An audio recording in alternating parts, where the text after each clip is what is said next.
Bonjour les amis.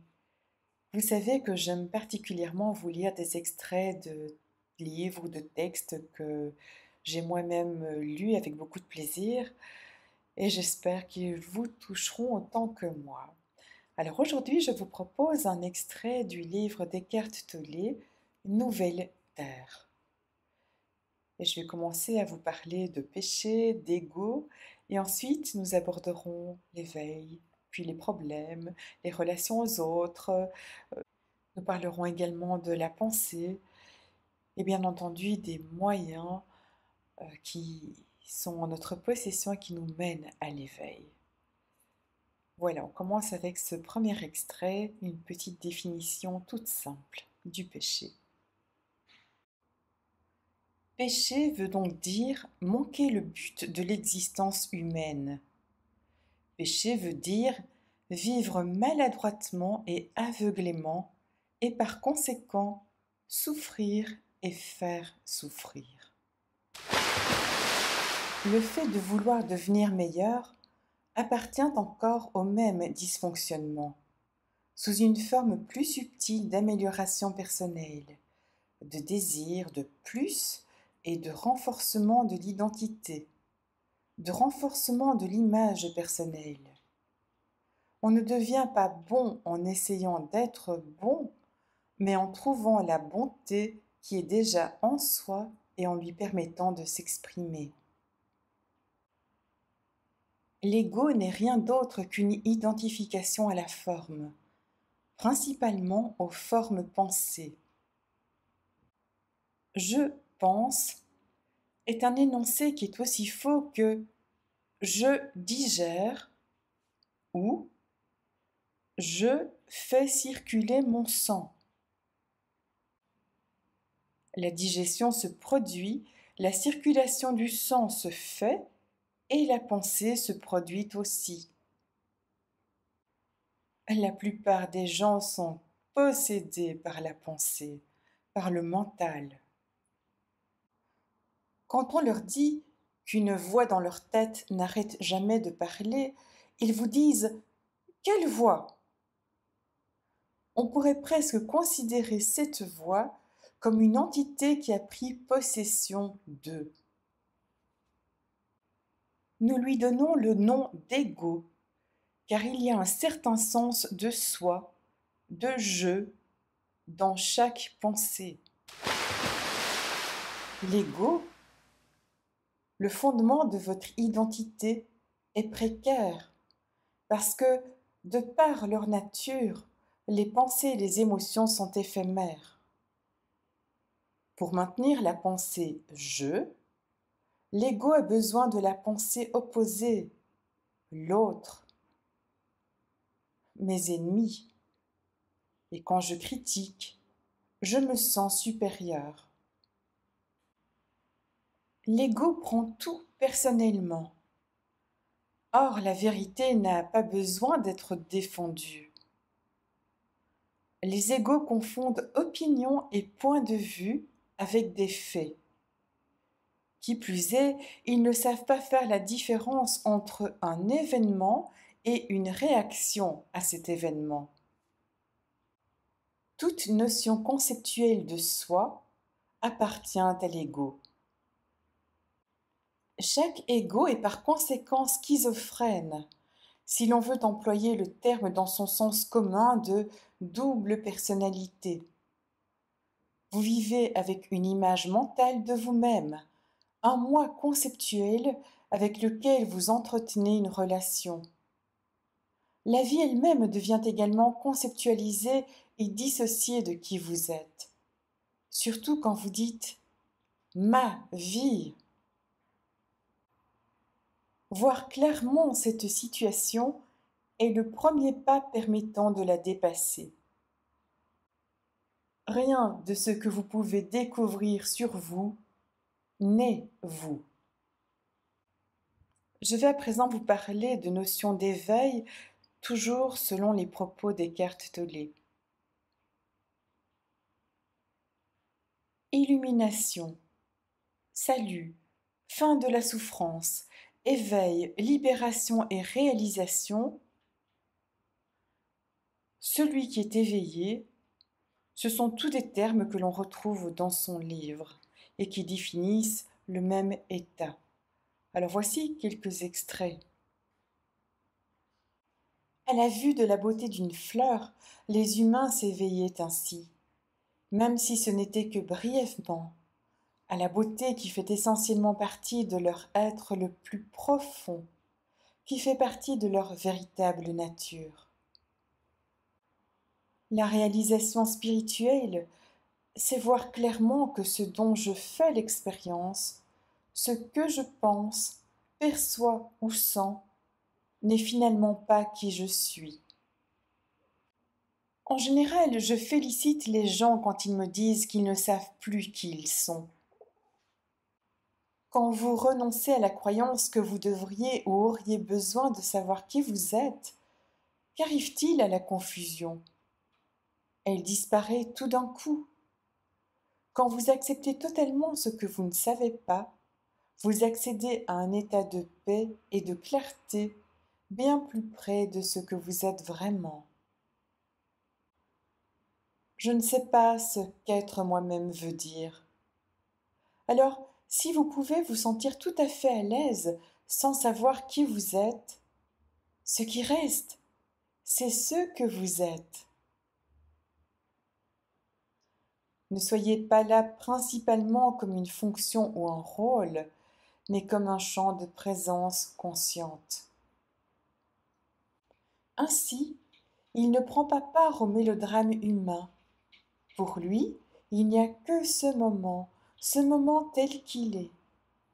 Les événements ne sont pas personnalisés et il n'est la victime de personne. Il fait tellement un avec ce qui arrive que ce qui arrive n'a aucun pouvoir sur lui. La décision de faire du moment présent un ami signe la fin de l'ego, parce que l'ego vit de temps.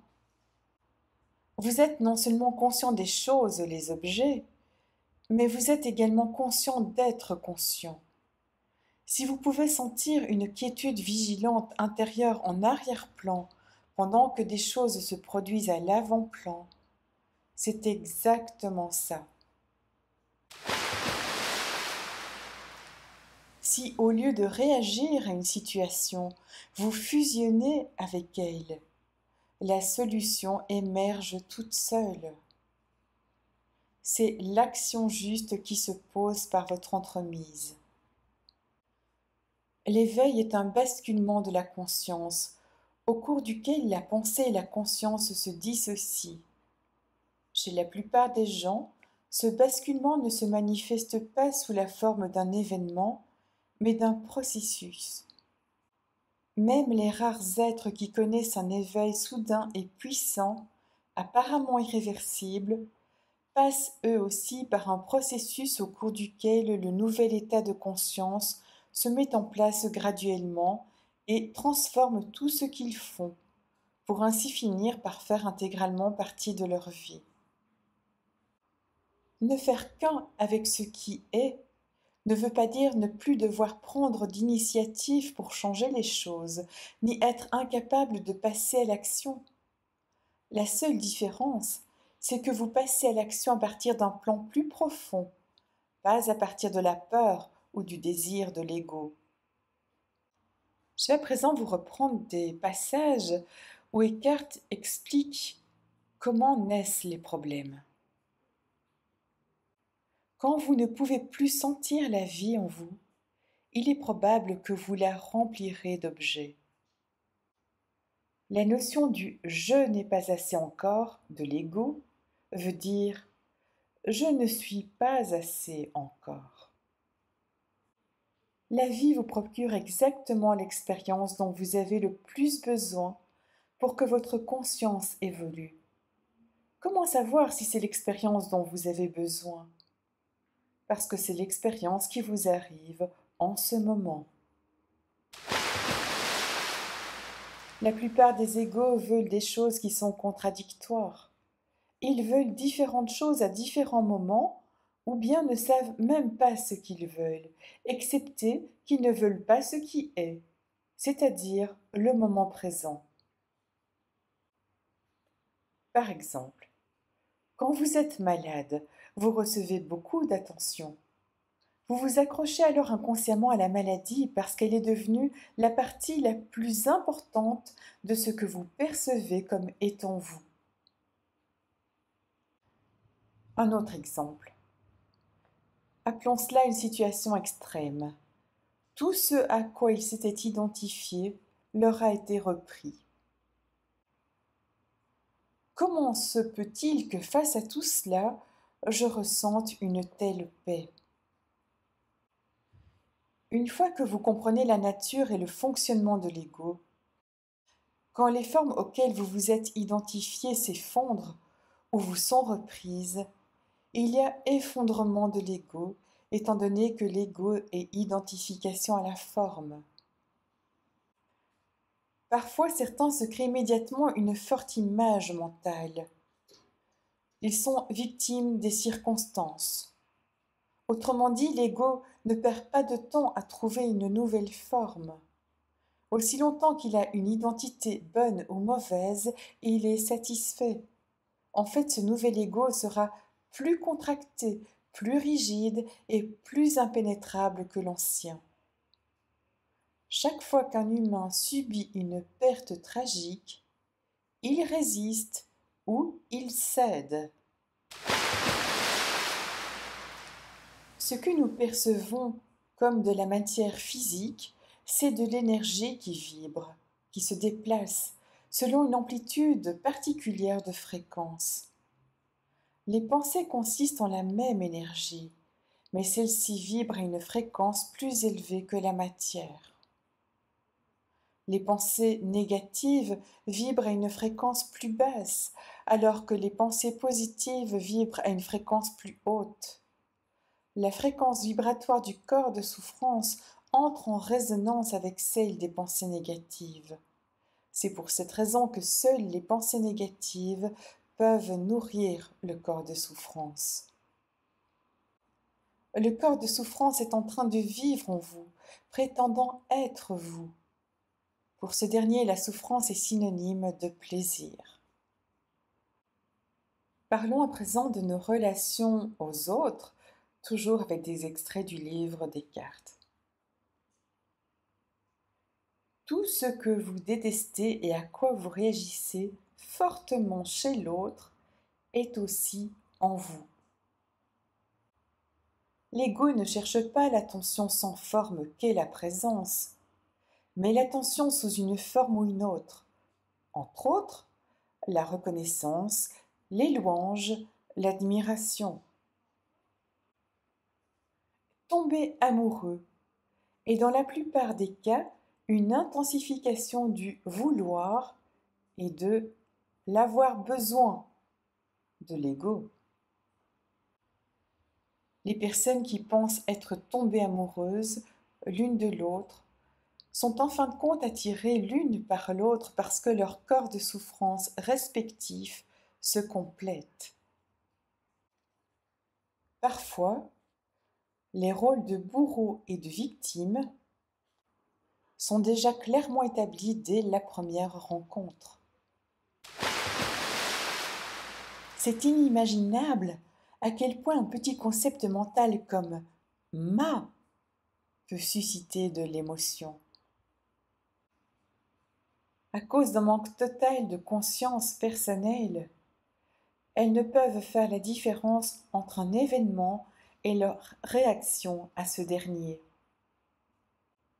Vous regardez la situation présente avec les yeux d'un passé émotionnel qui stagne en vous. Ce que vous voyez et dont vous faites l'expérience ne se trouve pas dans l'événement, mais en vous. Quand vous ne vous identifiez plus à lui, le corps de souffrance ne peut plus contrôler vos pensées et par conséquent, il ne peut plus s'en nourrir. Il commence à perdre de l'énergie.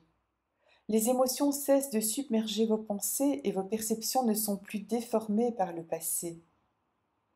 L'énergie qui était emprisonnée dans le corps de souffrance change de fréquence vibratoire et se transforme en présence. Le corps de souffrance devient ainsi un combustible pour la conscience. C'est pour cette raison que beaucoup de femmes et d'hommes illuminés sur cette planète ont eu autrefois un corps de souffrance très chargé. Quand vous ne pouvez plus supporter le cycle sans fin de la souffrance, vous commencez à vous réveiller. Combien de temps faut-il pour se libérer du corps de souffrance ? Ce n'est pas le corps de souffrance qui cause la souffrance, c'est l'identification à lui. Alors il vaudrait mieux poser la question suivante. Combien de temps faut-il pour se libérer de l'identification au corps de souffrance ? À cela, je réponds, pas de temps du tout. Le fait de savoir et de reconnaître cela suffit pour désamorcer cette identification. Et la transmutation commence. La décision de faire du moment présent un ami signe la fin de l'ego. Je serai tout ce que tu voudras que je sois, dit la vie, le moment présent. Je te traiterai comme tu me traites. Si tu me vois comme un problème, je serai un problème pour toi. Si tu me traites comme un obstacle, je serai un obstacle. À présent, voyons comment faire justement pour être dans ce chemin d'éveil. Voici ce que conseille Eckhart.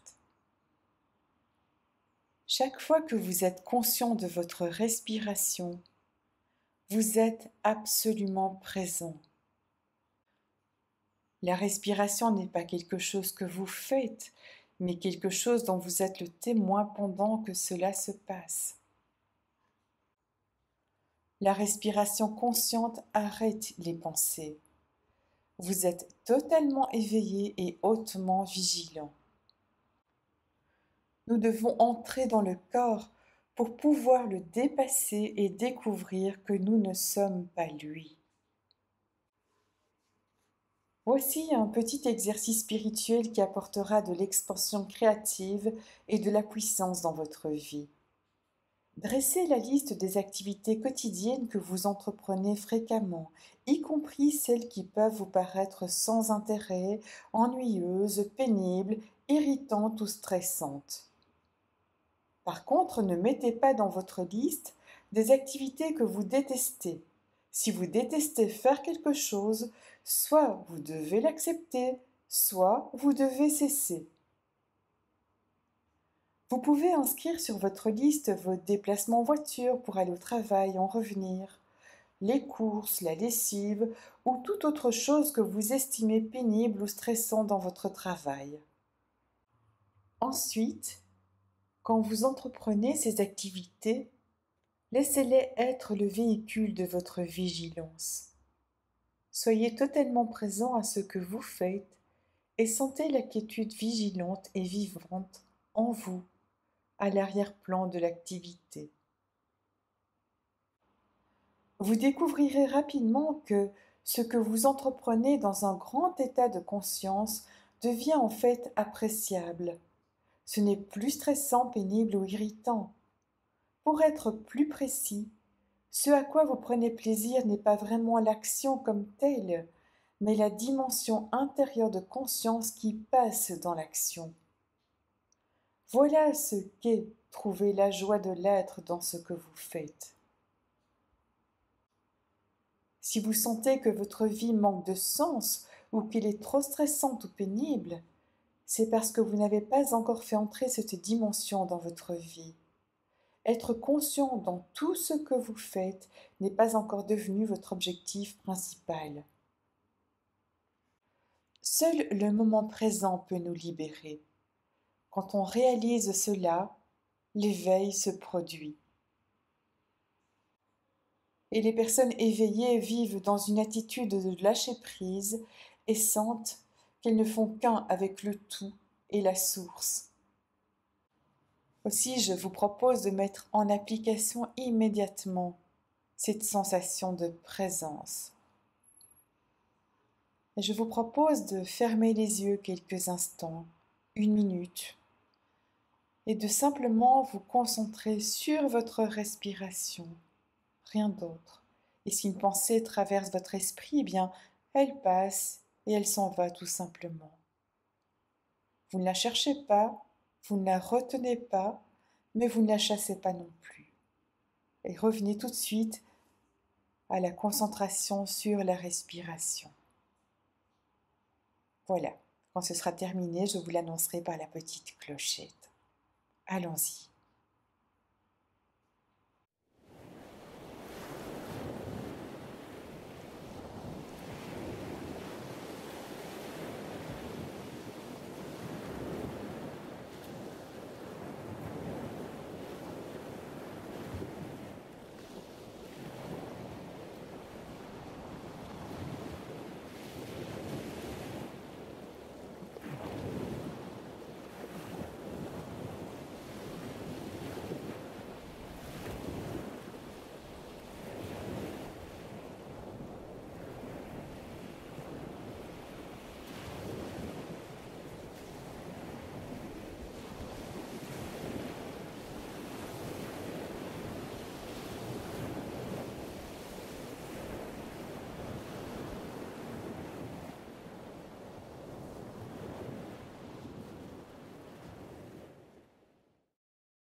C'est dans le calme du soi que nous sommes tous unis. Merci.